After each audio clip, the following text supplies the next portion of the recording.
Welcome and thanks to all of you for joining this focus session on grouping aggregations. My name is Chris Rowe. I'm a developer here at Apteco, and this picture was taken last year when we were having some new photos taken for our website. Many of you may have met me at the user groups in previous years, presenting focus groups on topics such as segmentation and pattern matching. As you can see from the video and from this picture, lockdown has somewhat changed us, and certainly this was the height of the lockdown when my hair was quite enormous, and as my youngest son told me, you seem to have aged quite a lot, Daddy. Anyway, it's a shame that I can't be with you all today and see you in person, have chats with you. Instead, I'm sitting in a deserted top floor office in Warwick, looking out over the misty rooftops of the town entirely by myself. What are we going to be covering in the next 40 minutes or so in this focus group session? Well, we are going to be looking at a powerful new aggregation capability that we've added to the FastStats software during 2020. Most of what you're going to see in the demonstration shortly is already available in the Apteco Marketing Suite, with the main part of this being released in the Q2 release earlier this year. A little bit was added in Q3, and one of the things has been added in the upcoming Q4 release as well. But most of what you see, you can already do with software that has been released. And I'm going to illustrate this new technique with plenty of examples on our holidays database. Now, this holidays database, for those of you who are not familiar, has information on lots of customers and the holiday bookings that they have taken. And we'll introduce that a little bit more later on. We see some examples. Just a couple of administration matters before we start the talk properly. All these talks are being recorded, so if you want to go back to this or share these with colleagues, then you can do so afterwards. Please, can you ensure that you are muted? You should be. We should have been allowed you not to be come in unmuted, but I can't hear anything, so that seems okay. If you have any questions during the session, please add them to the chat, and my colleague Tim will ask any questions on your behalf at the end of the session in any time that is remaining. But if you do have any questions after the session, then please feel free to contact me. I would love to hear from you. My email details will be on the final slide a little bit later on. So this talk's going to be in two parts. Many of you may be long-standing users of expressions and aggregations and deeply involved in that kind of analysis stuff. But many of you may not be fully aware of all the different aggregation capabilities that we've already got within the Apteco Marketing Suite. So I'm going to spend the first 10 minutes or so just reviewing all of the existing places that we have aggregations within the FastStats software, partly to show you the power of the things we can already do, but partly also to motivate some questions that we can't really answer that have inspired the developments that we're going to see shortly. But let's take it right back to first principles before we start. What actually is an aggregation? Well, considering we've got customers and transactions, that's the typical model we're looking at here. We're going to take a number of those transactional values for each particular customer and then sort of summarize them in some sort of way to a single value. Maybe that's the number of bookings they've had, maybe it's the total cost of the bookings they've had, or maybe it's some item of the transactional history, like where did they last go on holiday. And this kind of analysis can use sort of powerful ways of understanding people's behaviors. You can segment people by where they've last visited or the total amount they're spending on holidays on average, for example. And you may not know an awful lot about who your customers are in terms of their occupations or your incomes or their general demographics, but you often will have fairly rich transactional data because you're often in control of that. It's the products that the customers have bought, the communications they've received, or the visits to their website that you've recorded.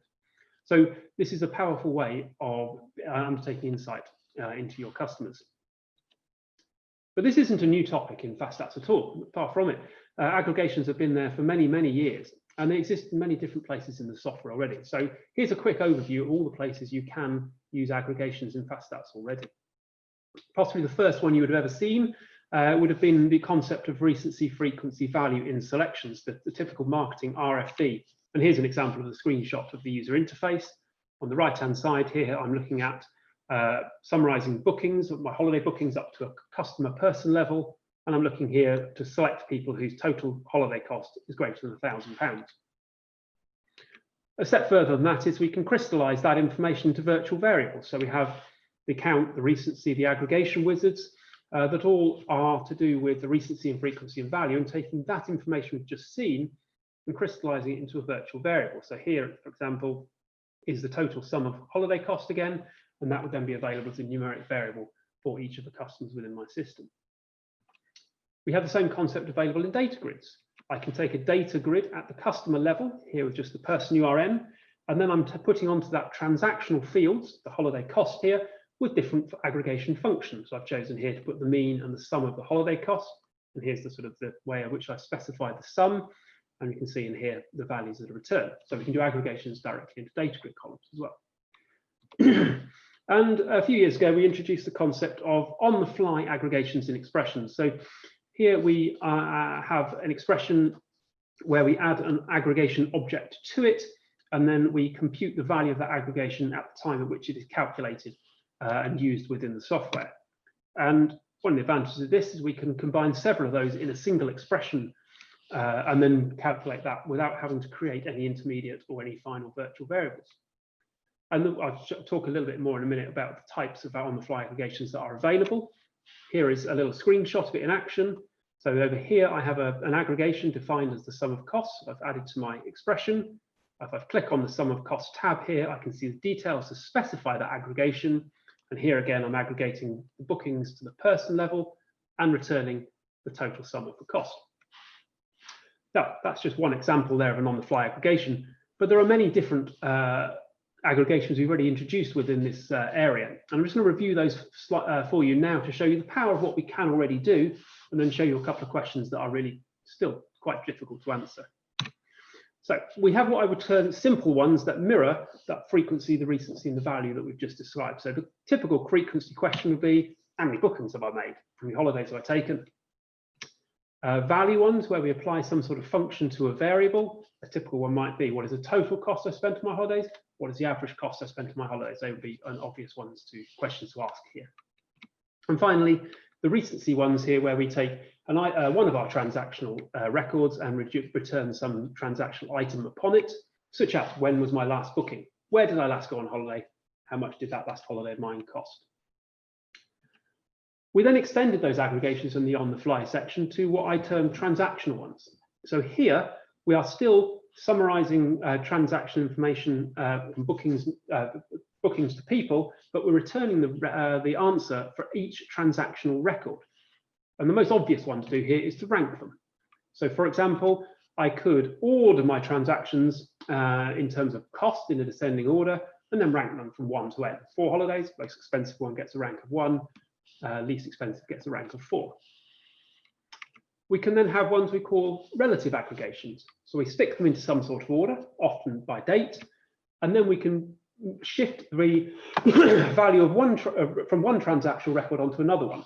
So for example, I can put onto this booking record the cost of my next holiday, or the destination of my next holiday, or the booking date of my next holiday.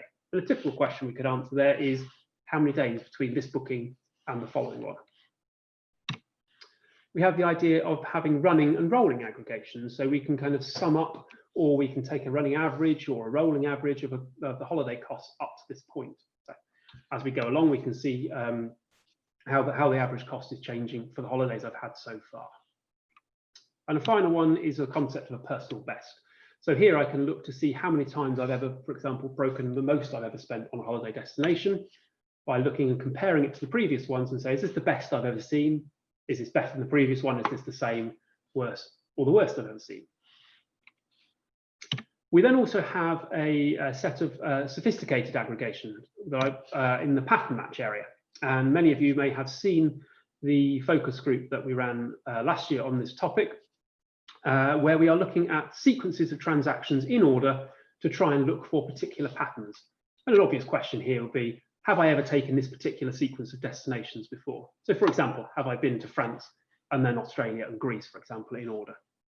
But it can be used, and we extended this technique in many, many ways during 2019.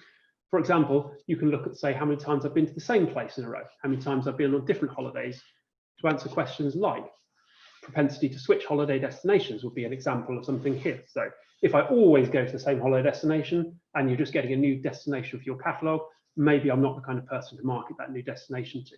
Whereas if I'm always switching holiday places to go to, then that may be a good thing to do and recommend to me.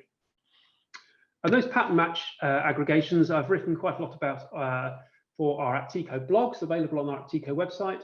2 of those parts are currently on the website. There are 2 more to come, and we've shown examples there from both our holidays database and digging into football results to look through for interesting patterns in English League football history. So if you're into football stats, then you can go and check those out as well. But despite all of this power in the aggregation techniques already, there are questions that are really still quite difficult to answer. And they often form the kind of things like comparing between multiple products. So a question might be, what's the most I've ever spent on any particular product? That's not particularly easy to do at the moment. Or you might say, well, how many products have I spent more than a certain amount of that on? So how many holiday destinations have I spent more than £1,000 on? Still quite difficult to answer at the moment using those existing techniques. Not impossible, but difficult. But how would we go about doing that at the moment? Well, the way to do it would be to create an individual aggregation, but filter it to each product, like this. So on the right-hand side here, I have the total sum of my holiday costs, and I'm filtering this to just the Australian bookings using a filter selection here of transactions to Australia. Once I've done that, I can do that with each of my products. So let's say I've got Australia, France, and Greece, let's say. I would create up an aggregation for each of those. And then I can use the other existing expression functions to combine them, for example, to return the maximum, like so. So here would be the maximum USA, Australia, and French bookings. But I could return which destination it was, or the second biggest using the nth function, or plenty of possibilities in what's there. But hopefully you can all understand the key problem here is 3 products, it's possible. 20 destinations, maybe I can be bothered to do that, but quite a lot of people have hundreds, if not thousands, if not tens of thousands of products, and clearly this technique doesn't really scale very well at all. So if your problems have characteristics like these, you are creating lots and lots of virtual variables, one for a category, or you're using aggregations like I've just shown you with filter selections, then we may have a solution with the grouping aggregations we're just about to introduce now.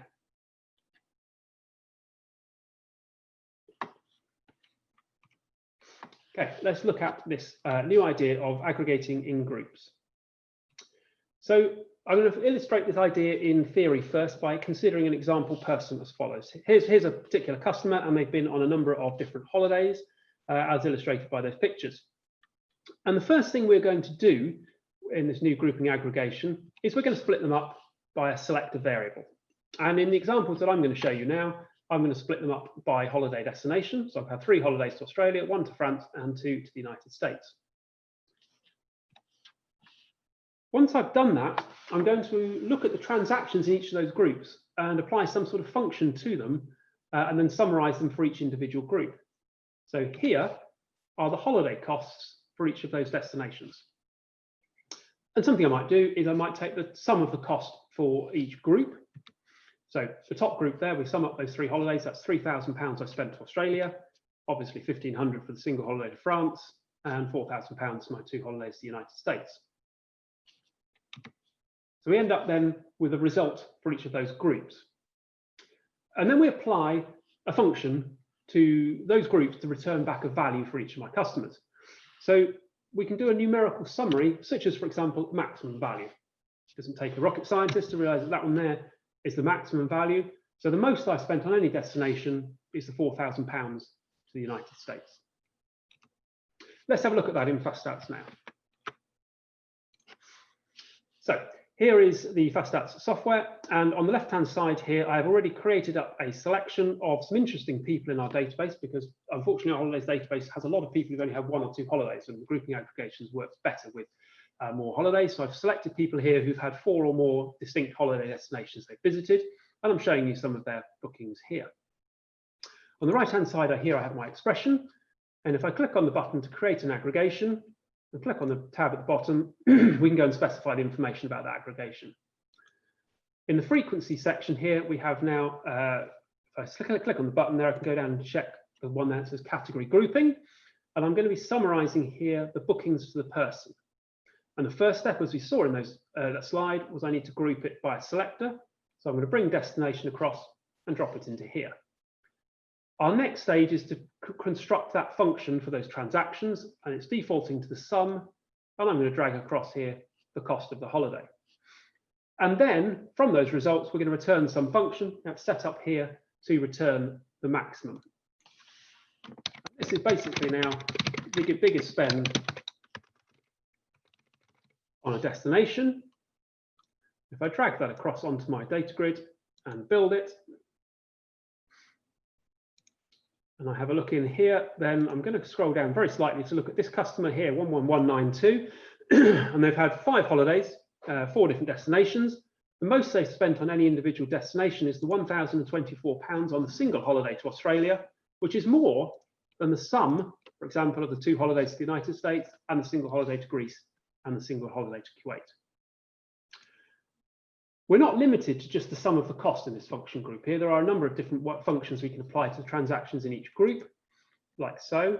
And I'm going to show you a second one now. If we take frequency, then by default, it'll look at the number of records, so how many transactions to each of those destinations. So this is now the most visits to a destination. And we'll see now for that person 11192 that we're now looking at a value of 2, okay, because it is looking now at the fact that that aggregation is showing there are 2 holidays to the United States, for example. Okay, I'm going to remove those 2 columns ready for my next demonstration shortly, and I'm just going to turn this one back to the sum of costs because we'll use that as our example in a minute. But let's move on. Those numerical summary functions, like the sums and the means and the maximums, minimums available, they're not the only things we can do to those group results. An obvious thing to want to do is to be able to order them in some way and return one of the values. So, for example, the select nth. Select my biggest one, select my second biggest, my third biggest, for example. So we could say, what was my second biggest holiday spend destination? Well, again, this time it's Australia for £3,000. And for this select nth, we can return both the numerical value or the category. So we can work out, we can return back the destination it was as well as the numerical value. And that would return it back as a selector because it's at the same level as the Australia for the category. We could also return the top n, so or the bottom n. What is the top 2 destinations, my top 2 spend destinations? Well, again, we can see there that both Australia and the United States are the answer to that question. But now we're no longer returning a single value, we're returning 2 values. And therefore, the result will be stored as in terms of a flag array, i.e. is this destination selected as the result of this function or not? And there are a number of existing expression functions, as we'll see shortly, that we can be used with these flag arrays to return useful results. And I'll show you a couple of them in a minute and review the rest of them during the presentation later. And the final thing we can do in this terms of ordering is to extend the idea of that ranking transactional aggregation that I talked about earlier to then rank within an individual group. So here, for example, we would now return the value on the transactional record. So I would order them in terms of, say, the cost, and then say, well, this is my rank number 1 holiday destination to the USA, and this is number 2 to the USA. This is number 1 to Australia, 2 and 3, and that's number 1 to France. And this will allow me, for example, to find the most expensive booking to each destination. For that particular example, we can also order it by, say, date variable. So we can find the last transaction or the first transaction, or the top 2 transactions, or the most recent 2 transactions to each destination, for example. Let's have a look at those in the software. So I set up again with my sum of cost over here. If I click on this button, I can come down to the select nth option. And we can see then that we get new controls down here in terms of how we can specify the results. So by default, it's got the top one. If we go number 2, we can choose the order from biggest to smallest or smallest to biggest, and we can return the numeric value or indeed the category. So let's start by showing you the second biggest spend on the destination. And also, if I return the category, then now this is destination with the second biggest spend. Okay, so if I now bring this back and have a look at it, and I've typoed there on the previous example as well, we can see here for that person 11192 that it's now returning back 99780 because Greece is my second highest holiday spend destination, and then we can see the actual destination there for Greece as well. Let's remove those 2 columns and let's have a look at that top n example. So if we take top N and we just, again, have a number there now specified, we've got 2 items in here. And this is now my top 2 spend destinations. But this will return back as a series of 0s and 1s as to whether I've matched each destination or not. And if I wrap this in the existing description of function, and I'll come on to talking about these a bit more in a minute, and pop this onto my data grid as so, we'll now see that returned back as a delimited list of the destinations that were in the top 2 spends of destinations that I've had. And we can see there that the top person has Mali, United States, and number 3, that person 11192, both Australia and Greece are now picked, as we would expect. One thing we might want to do is say, well, is a particular destination within my top 2 spend category? So for example, have I been to Mali as one of my top 2 spend destinations? Well, we can do that because we have an existing function called var_select, and I need to specify to that the code of the variable that refers to the Mali destination. So if I just bring up the destination list here, I can see from the codes of the variables here that Mali has a code of 14. So if I put 14 in here, say, is Mali in top 2 spends? If we pop that onto my data grid and build it, we'll now see that we get a value of 1 if it is, and 0 if it isn't. So I've just shown you there, I can now add that to my underlying selection, which happens to already have this RFV for people who have been to 4 or more destinations. If I select 1 in there, it will now select people who've been to at least 4 different distinct destinations, and Mali is in one of the top 2 spends, the 199 of those, and Mali will now be in every one of those values in column, the top 2 spend destinations. Let us remove that one from there, and let's have a quick look at the ranking aggregation as well. Now, for the ranking aggregation, it is both a ranking and a grouping, but because it returns on the transactional table, we've chosen to include it in the existing ranking aggregation. So I'm going to show you it now by creating up a new expression, and it situates itself in this ranking transaction area here rather than the grouping one. So here we choose our way of ordering our transactions, and I'm going to order them by cost from largest to smallest. But now I've got an optional grouping step as well. So if I choose to order it within each individual group, then I get a situation like that, and I can now say rank of spend to each destination, and this is going to return on the child table, in this case booking. So I need to change this to bookings, and if I pop this onto here, we'll see for these top few people in my grid that actually there's not that much exciting going on because I haven't been to many different destinations multiple times. But if we look at this one here, they've been to the United States 3 times. That's the most expensive one, that's the second, and that's the third most expensive.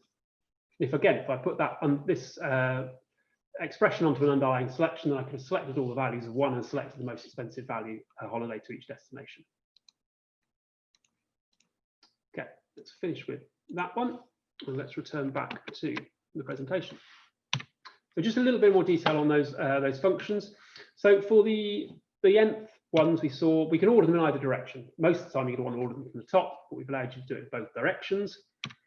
And you can return numeric values for the select nth, or you can return the category or the categories for the other 2 options that are there. And in the bottom case, we will get a flag array. In that case, we're going to end up with exactly 2 items selected if we ask for the top 2. And when we've got those flag array results, we can apply those existing expression functions. We've seen the desc_of function that returns it as a description, so we can see it on a data grid quite nicely and verify the results are correct or use it for export. One we'll see in a bit is the populated function. We don't need it for this one because we know that we're going to select a number of values. We've asked for how many to be done. And the var_select one, where we say, have we selected a particular value or not? For the ranking one, again, return each child table through the existing aggregation. We group it by destination. Now, I've ordered by numeric. We could have also ordered by, I'd say, for example, a date. It's another one we might well want to do there. And then they're ranked in as returned as an integer from that. But there are other functions we can apply to these group results as well. And a typical one we might want to do is do some sort of thresholding example. So here, for example, I've got a function called inRange, where I can say how many holiday destinations, which holiday destinations have I spent between £1,000 and £3,000 on. And we can see by looking at our group results in there that both Australia and France will satisfy that criteria quite nicely. And in this case, we don't know how many we're going to get. We might have no matches. We might have all of them matching. We might have one or two or any number in between. So again, we're going to return a flag array in this example. Again, let's have a look at this in action. So I'm going to go back to my thing. I'm going to remove this var select because I don't want to see that anymore. And in here, I am now going to change from, I've got the sum of cost. I'm now going to choose the inRange option down at the bottom here. And then you can see we get the ability to set a minimum and a maximum value. And that will, of course, depend both on the function that we're using. Frequencies and sums, for example, would need different ones, and of course, the value of the variable that makes sense in there. So let's, for example, choose in here a minimum value of 1,000, and let's leave the maximum as it is.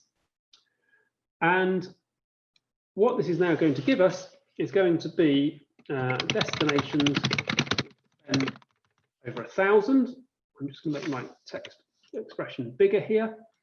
And I'm going to again return this as a description of in here.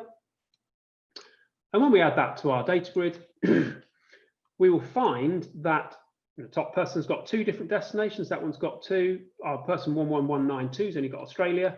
But here's somebody who has no destinations with a spend of over £1,000. We can return the number of them by using that populated function that I've just shown you. If I went in here and added number of destinations with spend over 1,000, and look at that one, we can then see that being returned as a number 2, 1, etc. So we could, for example, add that to our underlying selection and select people who've had multiple destinations where they spent over £1,000, for example. But it is possible to combine together these aggregations with other ones as well. So, for example, I could make and there are other ways of doing this, but I'm going to show you a way which allows us to use multiple aggregations together to select people whose all of the destinations they visited, how they spent over £1,000 on. And I'm going to do it by adding another aggregation in here.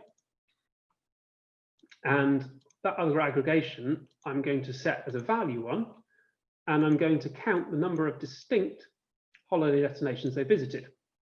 So if I subtract that from the number that matched the original one, all over 1,000, then if this value of this expression is 0, then we end up with people who have got all of them over 1,000. And we find there we have 86 people that both have been to 4 different destinations, and the sum of cost of all the holidays to each individual destination is also more than £1,000. Now, of course, I could have done that in a different way and without using multiple aggregations, but that's just to show you an example of that in action there. Okay, we're just going to remove those examples as we see up here and get rid of that aggregation so we can come on to my next example. I'm going to remove that one there, like so, and come into there like that, and then we are ready to return back to the presentation. Okay, but we can go even further still. We've allowed you to specify a second selector variable and count the frequency of that one. Now, what does that actually mean? Well, in essence, we could do things like take the number of holiday bookings each year to each destination. And it would look something like this. So imagine for every individual customer, we're creating up a 2D table like this of the grouping variable destination and then the frequency of holidays in each of those booking years. And once we do that, we have access there to some more sophisticated analysis to answer questions such as, what was the maximum value that what was the most number of times I spent to any holiday destination in any year? Well, we can see there the highlighted values are value 2. Or which destination or destinations was it? It was Australia. Or which year or years did that occur in? We could also look at the number that are populated within each individual column, for example, to say, well, which year do we visit most destinations? Well, it's 2016. We had 2 different holiday destinations in 2016. Or we could say, which destination we visited in most number of years. So, for example, here, both USA and Australia, I visited in 2 separate years. And a final thing we can do here is to take an in-range function. So expand that idea of the threshold we saw in the previous demonstration and do this in a 2-pass way across this grid. So let's suppose we wanted to select all the people who have had a destination, they visited a given destination exactly 1 time in 2 separate years. Well, firstly, we could look through each cell within that 2D table and apply a minimum and maximum to it of value, say 1. That would basically remove that, so we're left with those 3 cells there. And then look across each individual row, i.e. the grouping variable here of destination, and say, I want to see destinations where that number of populated cells is now minimum 2 and a maximum 2, and we would find that we would select the United States. Let's have a look at those in action as well.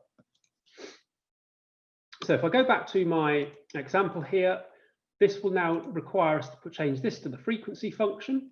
And we saw in the example very much early on that we had the records here, the number of transactions, but I could also drop a selected variable here. And I have the booking year. Now in my holidays database, I've only got holiday bookings from 2011 to 16. So that's what we're going to see in our results shortly. So let's change that function there, for example, to the maximum. And I'm going to return here the numeric value. And that would then be maximum bookings in a destination year. And all I'm going to do is I'm going to add that to my data grid. And what I'm also going to do is, because of the fact that in our holidays database, no one has had more than 8 holidays, which is a bit of a shame for this type of analysis, I'm going to remove that example there just so we can see something interesting. But I'm also going to drop this one onto the underlying selection and select all the people who have been to a destination in a given year at least 6 times. And we return back 8,000 people. And for example, here the maximum number is 8 because they visited the United States in 2015 8 times. In fact, here's an example, there's one with the United States 7 times. And here, for example, is one where we've got a person who's been to the United States 6 times in 2015. Okay, let's have a look at the maximum distinct one as well. And here we again allow a threshold in this, so we don't have to just look for populated cells. We can again say at least have multiple visits in a particular number of years as well. So here we've now got count maximum distinct. So this is now going to be the max number of years to a destination. And again, what I'm going to do here is I'm going to drag this and I'm going to drop this on my underlying selection. I'm going to remove the one that was already there. Now, the most number of years we've had in our holiday database is 6. Now, and I happen to know that no person has had a holiday in all 6 years, because I've tried this out for this demo. So I'm going to change this to 5 here and look for people who've been to a given destination at least in 5 separate years. Well, here, for example, is a person that's been to the USA in 2011, 13, 14, 15, and 16. Okay, it doesn't matter if they have more than that because I've allowed just a minimum value over here. And I'm going to show you one final example of the thresholding one. And if we go to the in-range function here, let us suppose that we want to find people who visited a given destination exactly twice in 4 separate years. So if I put in here 2, put in here 2, and then in here 4, and in here 4, then we'll find people who have I'm going to return you back to the category as well in a minute. Destinations visited 2 times in 4 years. So this is going to be a flag array. Excuse my typing, like so. So again, this is going to return back a flag array because there could be multiple destinations, other than the fact we know in our holidays database that only one such could happen because there are at most 8 holidays. And if I drop this into here and build it, what we'll find is that, well, clearly very few people are going to match there, because if you've only had 8 holidays maximum, there's only a very small number of people in our database who've had 8 holidays maximum, and very few of those would have been all to the same destination, and very few of those would have matched this particular criteria that I wanted here. So let's see if there are any by using the populator function. So this would now be the number of destinations visited 2 times in 4 years. And if I now put into there greater than or equal to 1, we will then see in here that we've got just 21 people who match that criteria. And this top person is selected because of the 2 holidays in 2013, 2 in 14, 2 in 15, and 2 in 16. And again, the same person's there. The other ones will have different years or different destinations. That doesn't matter so much. It's more which one's there is 11, 14, 15, 16, for example. So very quickly there, you've got lots of controls to get to some quite sophisticated analysis quite quickly. Although unfortunately a bit limited on our holidays database, given the number of transactions that people have. Okay, let's just wrap the presentation up with a few final things. So what do you need to be considering when you're using this functionality? Well, the first and most obvious one is that the grouping step is by a selector variable. So I've used destination, but I could have used any of our other sort of product variables that we've got. That can include, for example, booking date, because it itself underlies date is a selector, so therefore that we could have done it by the date of the booking. And if we wanted to, for example, use things like I've done with booking year, then we would need to create a date banding for that, or a virtual variable for that date banding. So I've got booking year, maybe you'd need booking week or booking month, for example. Finding people who've had multiple transactions in each booking week this year, for example, would be an obvious one.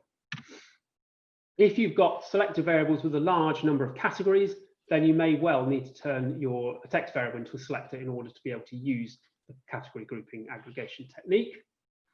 And there were some of the ones where we had results that turned into flag arrays. And under those scenarios, we can only support grouping variables with less than 3,200 codes, because resulting flag array must also have underneath that number. So if you're trying to return back, say, a top n or one of those thresholding functions, then your grouping variable must also satisfy that constraint.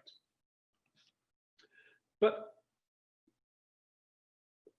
this isn't necessarily the end of the development of this particular functionality, because we've given you five different functions for the group results. There could be other functions that may be useful to apply in that first stage when we're taking the transactions for each individual group to get a result. Or you could, for example, consider new functions in that final stage for those group results. So one particular example that I thought of recently was the idea of, say, streaks. And a typical marketing question there might be, how many consecutive years have I been to any given destination? And really just a general appeal to all of you, if there are techniques you think, oh, that's useful, but if only it did this, or I can think of this scenario and I don't think it can be answered with the functionality that you've shown me, then please do let me know, because I'm always interested to think if I've thought of all the scenarios or if there are other ones out there that you need to do the analysis for your day job. Coming up shortly, there'll be a new blog post on these grouping aggregations being posted on our Apteco website, where I will introduce the functionality for this within the holidays example we've seen, but we'll also then apply it to the football examples that we've done. So if you are interested in football analytics and you wanted to know, for example, how many teams have had the same scoreline multiple times in every season since World War II, then the aggregations blog will answer that question for you. I've also been asked to plug our usability research program. So if you are interested in getting involved in developing Apteco's products in the future, then please email that usability@apteco.com and say if you want to get involved with that user research program. Our team will be very interested to have your feedback. Now, finally, for questions, if you have questions after the session or any feedback of any sort, then please contact me. My email address is there on the screen now. We have a couple of minutes left in the session, so I'm now going to ask Tim to unmute himself and ask any questions that we have in the remaining 2 minutes. If we can't answer them, then we'll try and get back to you after the session. Tim. Great, thanks, Chris. There's a question from Lloyd, who preempted what you said at the end about being able to use date variables. So if you want to group by year, I think you said you have to create a virtual variable from a date variable to be able to do that. That is correct, yes.